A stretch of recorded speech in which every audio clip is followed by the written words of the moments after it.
ba yan? Ayaw nilang bumili. Paano na to? Karaan pa ako nagbebenta dito, wala pa akong natitinda. Yung kita ko, apak-onti. Ano ba naman to? Paano ko to ibebenta? Uy, may na ba ang benta? Tara, mag-online shop na. Ang tindahan mo pwedeng makita hindi lang sa kanto, kundi pati sa buong mundo.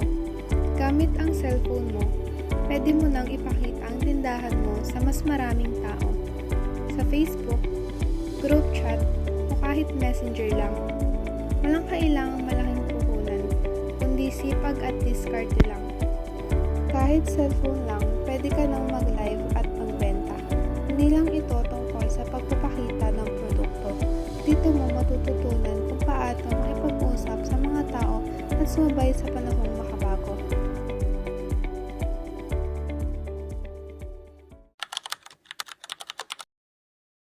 Hi guys! Stop po! Share nyo na rin yung live ko. Ito po, order no. 100 na lang po to, pero kung first commenter kayo, 80 na lang oh. Sige na, bili na kayo oh. One piece, one piece. O, ito po. Good for you! Yes! Dark choco, dark choco. Oh, 50 pesos na lang oh. Sige na.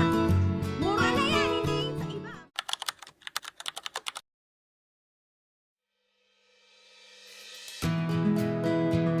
Kapag pinagsama ang pisikal at